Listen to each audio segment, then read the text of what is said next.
Hai guys, sesuai dengan judulnya, di video kali ini gua akan membahas tentang kontroversi channel YouTube Jeguci. Sebenarnya udah ada YouTuber K-pop lain yang ngebahas ini dan cukup detail, tapi banyak banget followers gua yang minta gua untuk ngebahas tentang kontroversi ini juga. Karena kita tahu dalam sebulan ke depan akan banyak idol K-pop yang comeback gitu, dan kita nggak mau dong idol K-pop ini dirugikan juga sama channel Jeguci ini. Nah, karena YouTuber K-pop lain udah ada yang ngebahas kasus ini dengan cukup detail, di video kali ini gua hanya akan ngebahas kasus ini secara umum supaya kalian lebih mudah memahaminya, oke? Jadi apa itu channel YouTube Jeguci? Mungkin beberapa dari kalian udah tahu apa itu channel YouTube Jeguci. Yap, channel YouTube Jeguci adalah channel YouTube yang isi videonya adalah lirik lagu K-pop yang disertai dengan translate bahasa Inggris. Dan channel YouTube Jeguci ini adalah salah satu channel lirik lagu K-pop terbesar gitu. Subscribernya udah jutaan dan penontonnya pun banyak. Ada yang menyampai angka jutaan, bahkan ada yang sampai ratusan juta gitu.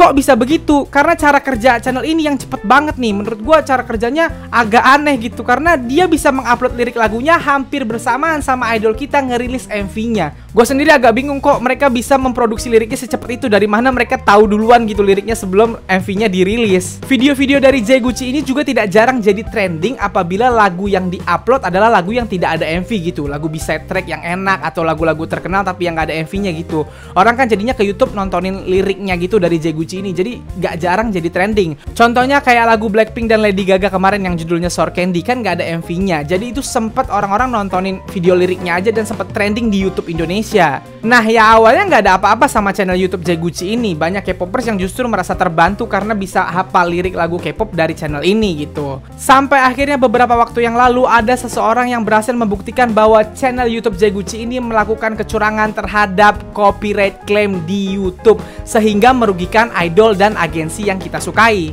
Kok bisa bang? Nah ini sebelum gua masuk ke kecurangan Jeguci ini, gua akan menjelaskan dulu apa itu copyright claim. Jadi copyright claim itu kalau dalam bahasa Indonesia adalah klaim hak cipta. Itu adalah fitur YouTube yang digunakan agar supaya memprotek karya-karya dari para kreator YouTube. Kreator itu adalah orang yang mengupload video di YouTube. Jadi gua, Deddy Corbuzier, Blackpink, itu tuh namanya kreator di YouTube karena kita mengupload video di YouTube. Dan video-video yang kita buat itu bisa kita klaim hak ciptanya supaya tidak dipakai sama orang lain. Kan tentunya nggak ada kreator yang mau videonya dipakai orang lain tanpa izin gitu. Kayak gua nih udah capek-capek bikin video ini, tahu-tahu ada yang download dan upload di channelnya sendiri gitu, cuman diganti judulnya doang. Itu nggak boleh, itu namanya mencuri, melanggar hak cipta. Nah di YouTube tuh ada namanya fitur copyright claim. Nah cara kerja copyright claim di YouTube itu ada dua. Nih gue jelasin satu-satu. Yang pertama, apabila video kita dicuri secara terang-terangan atau secara utuh. Contohnya yang kayak gue bilang tadi. Misal Blackpink ngeluarin musik video Dududu gitu, dan musik videonya gue download dan gue upload di channel gue sendiri. Maka yang terjadi akan dua hal. Kalau nggak, yang pertama video MV Dududu yang gue upload di channel gue itu dihapus sama YouTube. Atau yang kedua, yang terparah, channel gue yang dihapus sama YouTube. Itulah cara kerja pertama fitur copyright claim ini, supaya orang lain gak bisa nyuri video kita gitu. Yang kedua, apabila video kita dipergunakan orang lain tapi tidak secara utuh alias dalam bentuk lain. Contohnya reaction. Misalnya Blackpink mengeluarkan MV Dududu dan gue bikin reactionnya. Kan gue make MV-nya Blackpink tuh, gue tampilin di video gue MV-nya, walaupun kecil, ada suaranya juga, tapi kan secara utuh tuh gue tonton sampai habis videonya. Itu namanya penggunaan dalam bentuk lain. Nah video gue itu juga akan terkena copyright claim, tapi video gue itu tidak akan dihapus sama YouTube dan channel gue nggak akan kenapa-napa. Yang terjadi hanyalah video gue itu tidak bisa gue uangkan. Jadi walaupun penontonnya sampai 100.000 atau bahkan sejuta, itu duit yang dihasilkan oleh video YouTube itu tidak lari ke gue, tapi lari ke orang yang punya konten aslinya atau yang punya lagu Dududu ini. Yap, larinya ke YG Entertainment-nya. Kalau gue nge-reaction BTS, larinya ke Big Hit-nya. Kalau gue nge-reaction Twice, akan lari ke JYP-nya sebagai pembuat kontennya. Jadi lo ngerti ya, kalau konten orang kita pakai di YouTube kita, itu kita akan kena copyright claim dalam bentuk apapun. Kalau di dunia K-pop,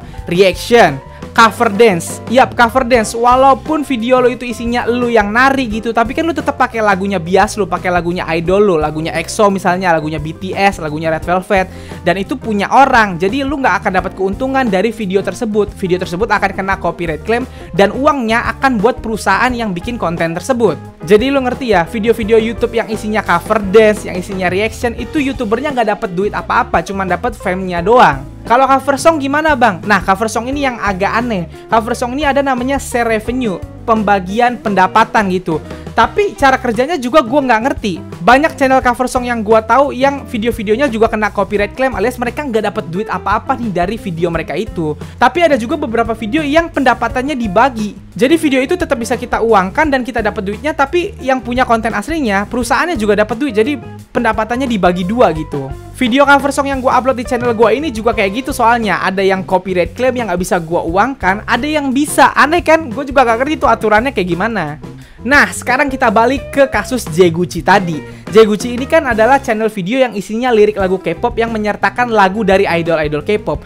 Harusnya seluruh video dari channel Jeguchi ini kena copyright claim, alias mereka nggak dapat keuntungan sedikit pun dari video tersebut. Bang, tapi kan kasihan mereka udah bikin video capek-capek tapi nggak dapat duit sama sekali. Ya memang itu resikonya, kan nggak ada yang nyuruh lu buat bikin lirik lagunya gitu. Itu kan iseng-iseng lu aja pengen berbagi sama orang lain. Yang namanya lu pakai konten orang lain, ya lu nggak boleh dapat keuntungan dari itulah. Nah, untuk Jeguchi ini beberapa waktu lalu ketahuan akhirnya bahwa ternyata Jeguchi ini melakukan kecurangan terhadap copyright claim dari YouTube gitu. Jadi beberapa lirik lagu yang mereka upload itu copyrightnya tidak diambil sama perusahaan pembuat lagunya gitu. Jeguchi ini diketahui membuat perusahaan sendiri yang berhasil mengklaim lagu-lagu tersebut. Jadi misalnya mereka ngupload video lirik lagu Black Swan-nya BTS, harusnya kan copyrightnya itu dari Big Hit Entertainment. Tapi ini enggak, yang mengklaim copyright lagu tersebut justru perusahaan lain yang ternyata dibuat sama Jeguchi ini. Jadi hal itu tentunya membuat para K-popers jadi marah dong, karena hal itu namanya channel Jeguchi ini mencuri keuntungan dari idol dan agensi yang kita sukai. Salah satu video Jeguchi yang rame banget diperbincangkan adalah video lirik mereka untuk lagu Blackpink yang judulnya Forever, yang itu penontonnya sampai 100 juta. Ternyata copyrightnya bukan dari YG Entertainment. Lo bayangin, viewersnya 100 juta itu yang dia dapetin uangnya ratusan juta, bahkan sampai angka 1 miliar kalau hitung-hitungan gua gitu. Dan itu semua harusnya diberikan kepada YG Entertainment dan Blackpink, tapi justru mereka makan sendiri. Gila nggak tuh channel? So ya, pesan gue buat para K-popers utamanya yang biasanya akan segera comeback gitu, tolong jangan tonton channel Jeguchi ini. Takutnya mereka melakukan hal yang sama lagi dan mereka mendapatkan keuntungan dari lagu dan konten yang diciptakan oleh bias lu sendiri. Jadi ini adalah berita yang penting banget untuk K-popers gitu. Silahkan sebarkan berita ini ke teman-teman K-popers supaya tidak ada lagi kerugian yang dialami oleh idol yang kita sukai. Nah, segitu aja video gue kali ini. Kalau lo suka video ini silahkan like dan share ke teman-teman K-popers lu. Kalau lo mau kenal gue, lo bisa follow gue di Instagram. Dan kalau mau subscribe channel gue silahkan di subscribe. Sekian dari gue, bye.